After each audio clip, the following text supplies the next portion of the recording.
Elle m'apportait au contraire une paix profonde, comme si ce lieu représentait l'endroit où j'avais toujours désiré aller sans le savoir. À un moment, je tendis la main vers la toile. Ma paume frôla presque la surface. Le cadre, tiède, semblait avoir retenu la chaleur du jour. Je me reculai lentement, surpris par ce détail. La soirée passa sans que je m'en rende compte. Je n'avais lu aucune page de mon livre, presque rien écrit, et pourtant, la journée m'avait semblé pleine. Pleine d'attente, mais d'une attente qui nourrit au lieu d'épuiser. En préparant un dîner léger, je me demandais si ce n'était pas là le secret de cet appartement. Il ne vous retient pas de force, mais vous donne envie de rester. Et dans ce calme désir, il y a déjà quelque chose qui ressemble à un départ. Avant de me coucher, je revins m'asseoir quelques minutes. Dans la pénombre, le tableau baignait encore dans une faible lueur. Le chemin qui disparaissait au loin semblait luire légèrement. Je restai ainsi jusqu'à ce que mes yeux se ferment d'eux-mêmes. En gagnant la chambre, une pensée m'effleura, peut-être que demain, je pourrais m'approcher davantage, pas seulement en imagination. Cette nuit-là, je fis un rêve. Je marchais sur le sentier de la clairière. L'air tiède portait une odeur d'herbe sèche que j'avais cru respirer la veille. La lumière n'était ni celle du matin ni du soir, mais d'une clarté diffuse, enveloppante. Le sol, ferme mais souple, semblait fait pour qu'on marche longtemps sans fatigue. J'approchai de la haie, celle qui, sur le tableau, marque la limite visible.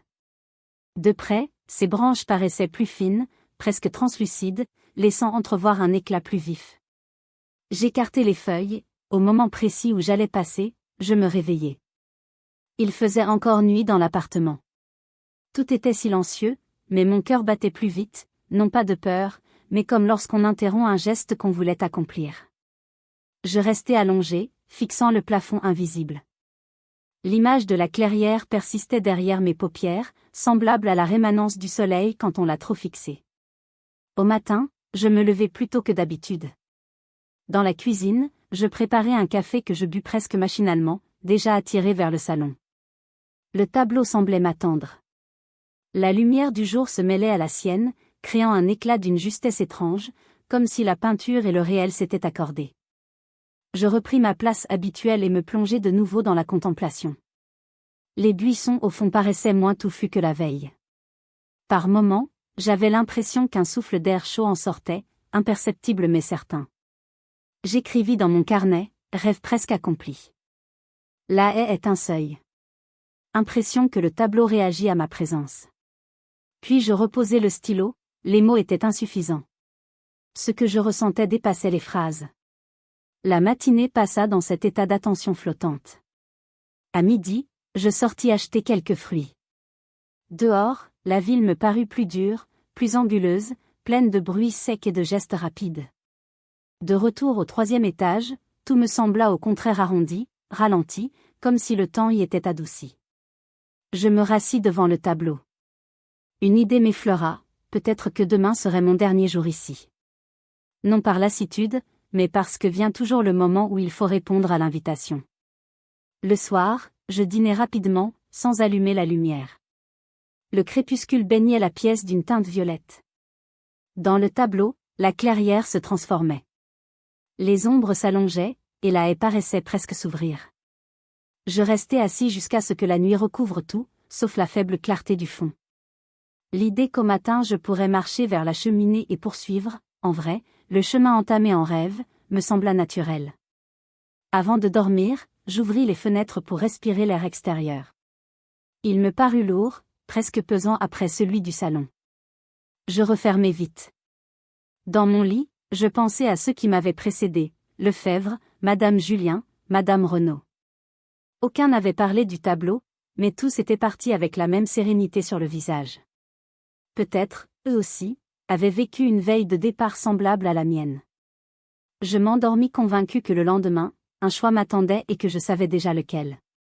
Le jour se leva dans un silence inhabituel, comme si la ville entière retardait son tumulte pour me laisser ce moment. La lumière douce filtrait à travers les volets. Je me levai sans hâte, préparai un café, mais n'en bus qu'une gorgée, trop pressé de rejoindre le salon. Le tableau était là, pareil à lui-même, mais avec une intensité nouvelle. La clairière semblait plus claire, les herbes plus légères, comme animées d'un vent discret. Les buissons s'étaient éclaircis, laissant presque entrevoir un passage. Je m'assis, les mains posées sur mes genoux. L'air avait cette fraîcheur propre au matin de campagne, mêlée d'un parfum de bois humide et de fleurs invisibles. Aucun bruit de rue. Rien, sinon ce calme total. Longtemps, je ne fis que regarder, sans impatience ni crainte, seulement avec la certitude tranquille qu'un lieu m'attendait. Je me levai et fis quelques pas vers la cheminée. Le cadre doré brillait doucement. Ma main se posa sur le bois tiède. Le parfum d'herbe sèche s'accentua. Je pensais aux anciens locataires, Lefebvre parlant d'un autre genre de vie, Madame Julien de son envie d'autre chose, Madame Renaud de sa peur de ne plus vouloir sortir. Oui, eux aussi avaient ressenti ce moment. Chacun, à sa manière, y avait répondu. Je pris mon carnet et y laissai une dernière note, je pars, pas loin mais ailleurs. Je le déposai sur la table basse, à côté des clés. Leur léger tintement résonna comme une conclusion. Puis je retournai vers le tableau. Le sentier semblait désormais prêt à accueillir mes pas. Derrière la haie, la lumière n'était plus seulement un éclat, mais l'ouverture d'un ciel immense. Je fis un pas de plus. L'air devint plus tiède, plus dense. Traverser ce passage paraissait d'une évidence naturelle, comme lorsque l'on franchit le seuil d'une maison familière après une longue absence. Je souris. Ce n'était ni un adieu, ni une fuite, mais la suite logique de ce qui avait commencé le premier soir, quand je m'étais assis pour la première fois face à la clairière. Je jetai un dernier regard vers la pièce, la chaise, le carnet, la lumière du matin sur le parquet. Tout semblait paisible, figé dans une continuité prête à durer. Puis je tournai la tête vers la clairière, et le reste du monde s'effaça. Plus tard, peut-être, quelqu'un d'autre viendrait louer l'appartement. Il trouverait les clés sur la table et, au-dessus de la cheminée, le même tableau, toujours calme, toujours habité de sa propre clarté. Il resterait 2 jours, peut-être 3, et un matin, lui aussi, comprendrait. Et voilà, ainsi s'achevait l'histoire de ce mystérieux appartement et de son tableau baigné de lumière. J'espère qu'elle vous aura permis de voyager un instant et d'accueillir un peu de sérénité avant de dormir. Si ce moment vous a plu, n'oubliez pas de liker, de vous abonner, de commenter et de partager la vidéo. C'est grâce à vous que cette belle communauté grandit chaque soir. Bonne nuit, et à demain pour une nouvelle histoire. J'avais la sensation que plus je restais, plus il y avait à découvrir. Pas dans les détails visibles de la toile, mais dans son atmosphère même. À un moment, je crus remarquer que le sentier, autrefois légèrement ombragé, paraissait plus clair. Je consultai mon carnet, j'y avais noté que l'ombre venait de la gauche. Or, à présent, elle semblait plus courte, comme si le soleil peint avait tourné. Je tentais de me convaincre qu'il s'agissait d'un simple jeu de mémoire, mais l'impression persistait. En fin de journée, je déplaçai ma chaise de biais, pensant que le changement d'angle effacerait cette illusion. Il n'en fut rien. Le soir venu, je n'allumai pas aussitôt la lampe. La pièce plongea peu à peu dans la pénombre, mais le tableau, lui, restait lisible. Les arbres semblaient plus sombres, la clarté du fond plus chaude. Cette constance m'apaisa. Je pensais alors que peut-être, ceux qui avaient quitté l'appartement n'avaient pas fui quelque chose, mais suivi cette lumière invisible aux autres. Je restai encore un moment immobile, avant de fermer les volets et de gagner ma chambre. En éteignant la lampe de chevet, je songeais qu'il me faudrait passer davantage de temps devant le tableau, car il n'était plus seulement un objet accroché au mur, c'était une porte close, qui m'invitait patiemment à attendre. Le lendemain, en ouvrant les yeux, je sentis qu'un changement avait eu lieu. Ce n'était pas un détail visible, mais une impression diffuse, presque physique. L'air paraissait plus léger, comme lavé pendant la nuit. Il avait une douceur semblable à celle d'un jardin à l'aube, quand la rosée n'a pas encore disparu. Je me levai et ouvris les volets. La rue en bas était la même, quelques passants nonchalants, un camion de livraison, un cycliste. Pourtant, les bruits me parvenaient comme à travers un voile, adouci, lointain. On aurait dit que l'appartement plaçait une distance entre moi et le dehors. En passant devant le salon, je m'arrêtai. Le tableau était fidèle, mais l'air dans la pièce avait changé. Une fraîcheur nouvelle circulait, accompagnée d'un parfum ténu, indéfinissable, mélange d'herbes sèches et de bois clair. Je préparai un café, puis m'installai dans le fauteuil près de la cheminée. Le tableau captait toujours mon attention, mais désormais, ce qui me retenait, c'était moins l'image que l'atmosphère dans laquelle elle baignait. Je notais dans mon carnet, bruit extérieur atténué, parfum discret, sensation de fraîcheur sans courant d'air. En reposant le stylo, je restais immobile, comme pour vérifier si je n'imaginais pas. Mais non, l'air semblait réellement habité. Je repensais aux paroles de Madame Julien, l'envie d'autre chose.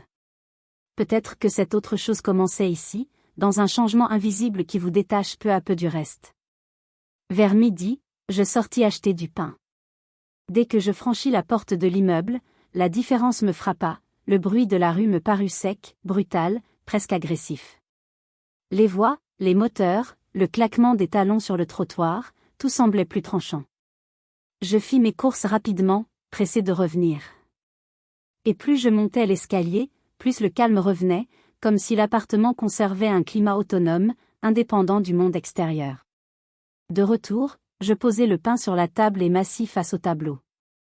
La lumière y semblait encore plus dorée que la veille. Les ombres sur l'herbe paraissaient plus nettes, comme si elles appartenaient à un véritable soleil. L'après-midi entière s'écoula ainsi. Je lus à peine quelques lignes d'un livre que je reposai aussitôt. Le temps perdait sa netteté. L'air gardait cette douceur persistante. On aurait pu croire qu'une fenêtre invisible, donnant sur un ailleurs, restait ouverte dans la pièce. À plusieurs reprises, je crus percevoir dans la peinture un éclat plus vif, fugitif, semblable à un reflet. Cela ne durait qu'un instant, mais je sentais qu'il m'appelait, m'invitait à continuer de regarder. En fin de journée, je sortis un moment sur le balcon. Le contraste était saisissant, dehors, l'air était lourd, chaud, presque étouffant, dedans, il restait clair et frais, comme venu d'une autre saison.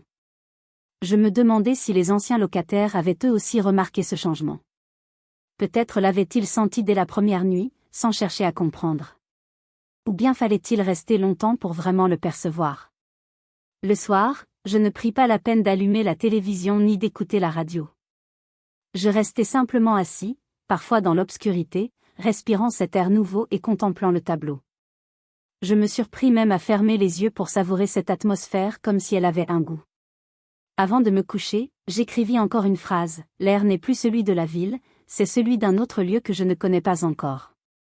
Le troisième matin, je me levai avec la certitude que je passerais la journée entière dans le salon. Non pas par obligation, mais par un besoin presque physique. L'air de l'appartement, la lumière qui y régnait, et surtout le tableau, tout m'invitait à rester. Je bus mon café sans hâte, puis plaçai la chaise bien en face de la cheminée. Mon carnet et mon crayon reposaient sur la table basse, plus par réflexe que par envie d'écrire. Les mots semblaient inutiles. Le tableau paraissait inchangé. Pourtant, il me retenait plus que les jours précédents. Peut-être à cause de la lumière du fond, légèrement plus chaude. Ou bien du sentier, qui semblait dégagé de quelques herbes, comme s'il avait été entretenu. Je restai longtemps à observer les détails, les troncs gris clairs aux reflets argentés, comme éclairés de l'intérieur, les buissons derrière lesquels disparaissait le chemin, moins dense qu'auparavant, au-delà, un espace baigné de lumière. À midi, je me levai pour préparer un repas simple, que je mangeai rapidement, impatient de revenir m'asseoir. Je me demandais si les anciens locataires avaient ressenti le même attrait, s'ils s'étaient installés, eux aussi, pendant des heures, oubliant le monde extérieur. Vers le milieu de l'après-midi, je posai la tête contre le dossier et fermai les yeux. Il ne fallut que quelques secondes pour que des images apparaissent. Pas comme un rêve, mais comme si je regardais un lieu réel, le sentier, la lumière dorée, un souffle d'air léger effleurant les herbes. J'ouvris les yeux. Le tableau restait inchangé, et pourtant je savais que ce que j'avais perçu n'était pas une simple illusion. J'écrivis dans mon carnet cette impression de continuité entre la peinture et mes visions les yeux clos. La clairière me semblait réelle, comme un lieu existant quelque part, peut-être accessible. Mais mes notes griffonnées à la hâte ne suffisaient pas à décrire ce que je ressentais. Ce n'était pas seulement le désir d'observer, mais une sorte de tentation douce, presque familière, comme l'attirance qu'on éprouve en approchant un endroit aimé. En fin d'après-midi, la lumière baissa dans le salon. Les reflets sur le cadre doré devinrent plus discrets, et par contraste, le fond du tableau parut encore plus lumineux. L'espace derrière les buissons semblait m'attendre. Je me surpris à imaginer ce que ce serait d'emprunter ce sentier, sentir sous mes pas la terre sèche mêlée de petites pierres, avancer vers la haie, écarter les branches souples et découvrir ce qui se cachait au-delà. Cette perspective n'avait rien d'inquiétant. Il existe des lieux, me disais-je, qui possèdent leur propre rythme, presque une respiration. On peut y passer des années sans rien percevoir, ou bien y séjourner seulement 2 jours et voir sa perception bouleversée. Peut-être que cet appartement appartenait à cette catégorie. Je refermai mon carnet. Il ne restait qu'une seule chose à faire. Le lendemain, je préparai un petit sac, 2 chemises, un livre, un carnet, un stylo. Rien de plus. Je voulais vivre cette expérience comme un simple locataire. En quittant mon logement habituel pour monter au 3e, un frisson me parcourut. Pas de peur, mais l'impression de franchir une frontière invisible, comme lorsqu'on quitte une ville et que soudain l'air change. J'introduisis la clé dans la serrure. La porte s'ouvrit et la lumière de fin d'après-midi se répandit sur le parquet. Là, sur le mur du salon, la clairière m'attendait. Je déposai mon sac dans l'entrée et refermai doucement. L'appartement exhalait une odeur de bois ciré qui me rappela certaines maisons d'enfance. Les murs, d'un blanc légèrement jauni, absorbaient la lumière avant de la restituer de manière diffuse, comme si rien ne voulait briller plus qu'il ne fallait. Je fis lentement le tour des pièces. La cuisine donnait sur la cour intérieure, d'où l'on percevait le goutte-à-goutte régulier d'une vieille canalisation, un son si discret qu'il semblait mesurer le temps. La chambre, avec son large lit en bois sombre, ouvrait sur la rue, mais les bruits de circulation y paraissaient assourdis, presque lointains. Puis, comme tous les anciens locataires, je m'arrêtai dans le salon. Le tableau était là, suspendu au-dessus de la cheminée. Je l'avais vu tant de fois sans vraiment le regarder, une clairière, quelques arbres, un sentier disparaissant derrière une haie. La lumière peinte était étrange, ni matin ni soir, mais comme un instant suspendu. L'herbe semblait avoir été rendue avec patience, chaque brin légèrement différent. Je m'assis sur le vieux canapé. Sans allumer la lumière, je laissai venir les ombres du crépuscule. Le tableau, lui, conservait sa propre clarté. Je restai immobile, attentif au bruit ténu, un craquement du parquet, le souffle du vent contre les vitres, et ce silence dense qui incite au calme plus qu'il ne met mal à l'aise. Vers 19 heures, je me levai pour préparer un repas simple, pain, fromage, un peu de vin. J'apportai le tout au salon et décidai d'y dîner. Je mangeai lentement, le regard attiré sans cesse vers le tableau. Était-ce par habitude, par curiosité, ou parce que j'attendais quelque chose? La toile ne révélait pourtant rien de plus que ce qu'elle montrait.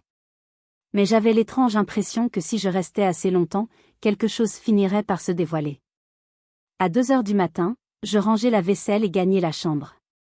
Celle-ci était simple, presque austère, un lit, une table de chevet, une lampe. Je m'allongeai en écoutant un instant les bruits amortis de la rue. La lumière orangée des lampadaires dessinait un rectangle sur le mur. Je repensai aux mots de Lefebvre, de Madame Julien, de Madame Renaud. Un autre genre de vie, envie d'autre chose, craindre de ne plus vouloir sortir. Ce n'étaient pas des explications, mais des constats. Je m'endormis rapidement, avec la sensation d'occuper un lieu familier qui pourtant ne m'appartenait pas. Je rêvais d'un chemin bordé de hautes herbes, éclairé par un soleil qui ne brûlait pas.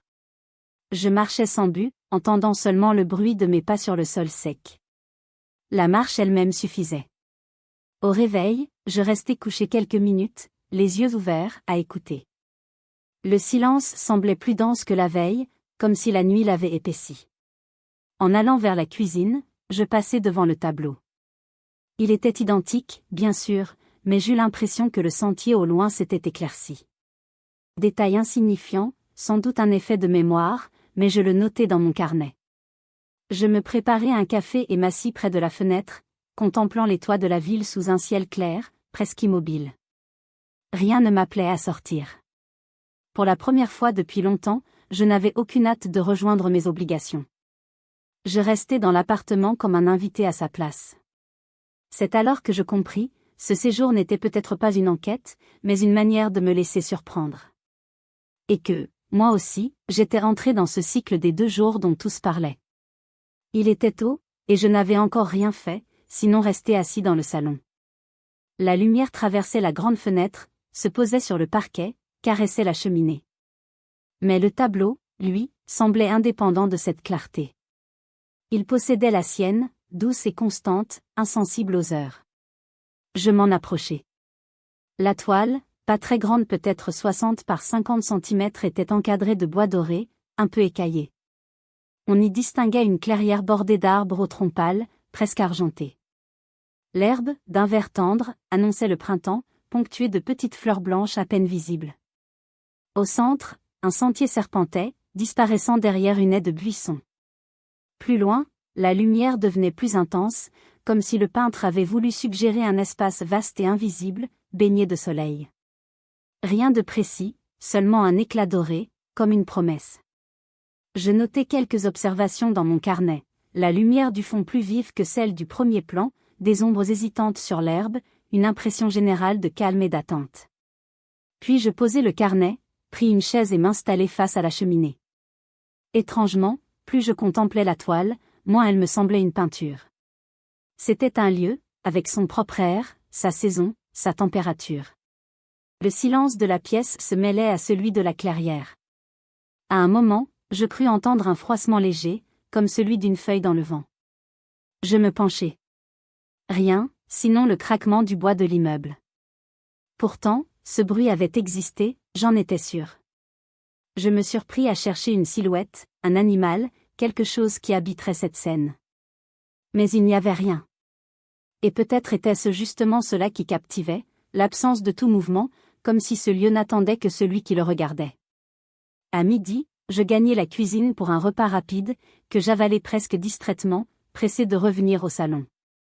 En reprenant place, je remarquai que la lumière de la fenêtre avait changé. Elle frappait le cadre de biais, révélant les minuscules craquelures de la peinture. Cela donnait au sentier un relief inattendu, comme si, en passant la main dessus, on aurait pu sentir la poussière du chemin. Je me rappelai les mots de Madame Renaud, une lumière particulière, l'envie de rester assis des heures sans rien faire. Oui, c'était exactement cela. Ce tableau n'avait rien de spectaculaire. Il ne cherchait pas à impressionner. Il se contentait d'offrir une place, comme un banc à l'ombre. L'après-midi passa ainsi, ponctué de quelques pages d'un livre que je ne parvenais pas à lire vraiment, et de longues minutes passées à simplement observer. Bonsoir et bienvenue. Je suis là, et chaque soir je partage avec vous une nouvelle histoire destinée à vous détendre et à favoriser votre sommeil. Avant de commencer, pensez à vous abonner, à liker, à commenter et à partager cette vidéo. C'est grâce à vous que cette communauté grandit chaque jour et que ces récits continuent d'exister. Installez-vous confortablement, l'histoire débute. Je possédais, rue Saint-Lazare, un petit immeuble discret de 3 étages, façade crème, volet vert que l'on avait repeint l'année précédente. Tout y respirait la tranquillité. Les locataires s'y installaient longtemps, parfois des années. Tous, sauf ceux du 3e. Cet appartement lumineux, avec parquet ancien, 2 pièces et une cheminée en marbre rose, abritait au-dessus de celle-ci un tableau représentant une clairière que je n'avais jamais songé à décrocher. Les visiteurs faisaient parfois un commentaire poli, joli paysage, mais rien de plus. Pourtant, au fil des années, un étrange phénomène s'était installé. Tous ceux qui occupaient ce logement partaient au bout de 2 jours, rarement 3. Le premier soir, ils semblaient heureux, le second, plus réservé. Et au matin du 3e, ils frappaient à ma porte. Je pars, monsieur. C'était parfait, mais il faut que je m'en aille. Jamais une plainte, jamais une explication claire. Je demandais toujours, quelque chose ne va pas, et eux répondaient, avec un sourire presque gêné, non, non, tout va bien, simplement. Puis un geste vague, comme pour dire, vous comprenez. Mais je ne comprenais pas. Au début, je mettais cela sur le compte du hasard. Mais après le 6e départ en 2 ans, il devenait évident qu'il y avait un motif. Ce qui me troublait surtout, c'était l'expression de leur visage.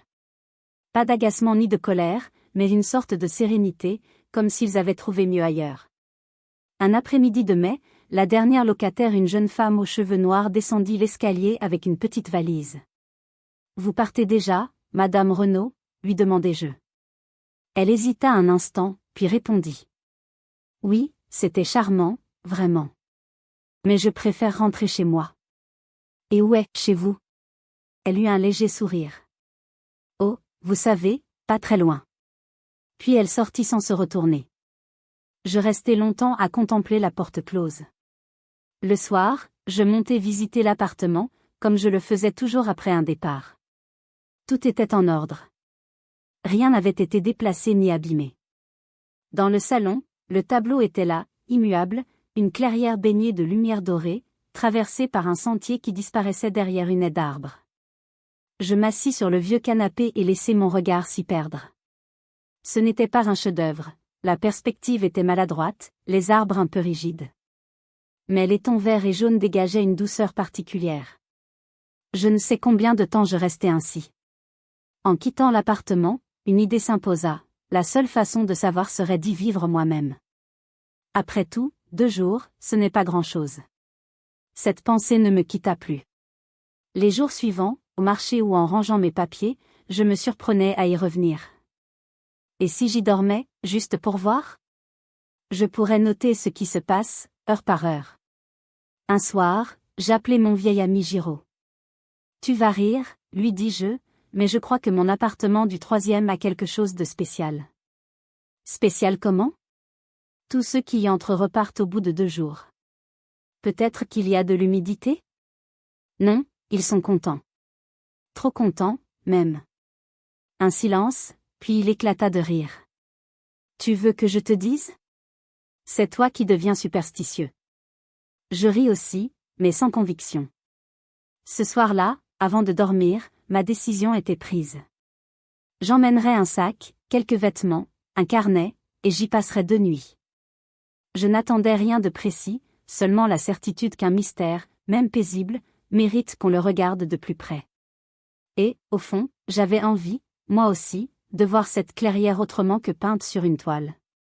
Avant de m'installer, je voulus en savoir davantage. Je décidai de retrouver quelques anciens locataires et de leur poser des questions. Je ressortis mon vieux carnet de quittances. Caron, Madame Renaud, Lefebvre, Julien, un certain Michel D. J'en sélectionnai 3 ou 4, ceux que je savais encore en ville. Le premier fut Lefebvre, un petit homme aux lunettes rondes, libraire. « Bonjour, monsieur Lefebvre, pardonnez-moi de vous déranger à propos de l'appartement. » Il leva les yeux, avec ce même léger sourire que j'avais remarqué lors de son départ. « Ah oui, le 3e. Je crois que j'y suis resté 2 jours. » « Oui. Puis-je vous demander pourquoi? » Il hésita, posa son livre, joignit les mains. « Oh, rien de négatif. C'était un endroit, très calme. Trop calme pour moi, peut-être. J'ai préféré retrouver mon petit studio là-haut. C'était. » Il chercha ses mots, un autre genre de vie. Je retins cette phrase, un autre genre de vie.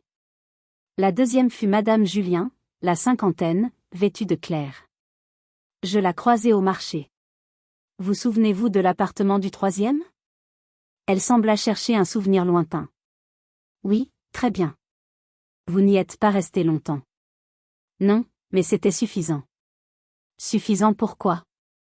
Elle haussa les épaules, prit un sac de pommes. Pour comprendre que j'avais envie d'autre chose.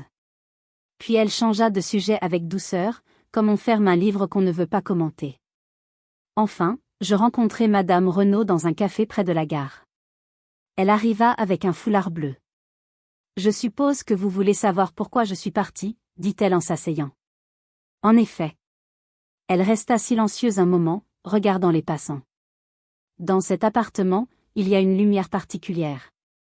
Celle qui vous donne envie de rester assis sans rien faire des heures durant. Et cela vous gênait? Non, au contraire. Mais j'avais peur de ne plus vouloir sortir. Vous comprenez? Je ne répondis pas. Ces paroles me poursuivirent sur le chemin du retour, un autre genre de vie, l'envie d'autre chose, la crainte de ne plus vouloir sortir.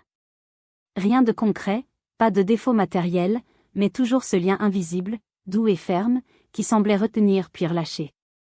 Ce soir-là, dans mon bureau, je pris des notes. Je tentais de classer ces témoignages, mais il n'y avait pas de logique, seulement un fil fragile reliant des impressions, le calme, la lumière, une forme d'attraction. Je pensais au tableau. Aucun n'en avait parlé, comme si sa présence allait de soi. Pourtant, il trônait là, imposant comme un meuble ancien. Et tandis que j'écrivais, je sentais grandir en moi une curiosité mêlée de respect pour quelque chose que je ne comprenais pas encore.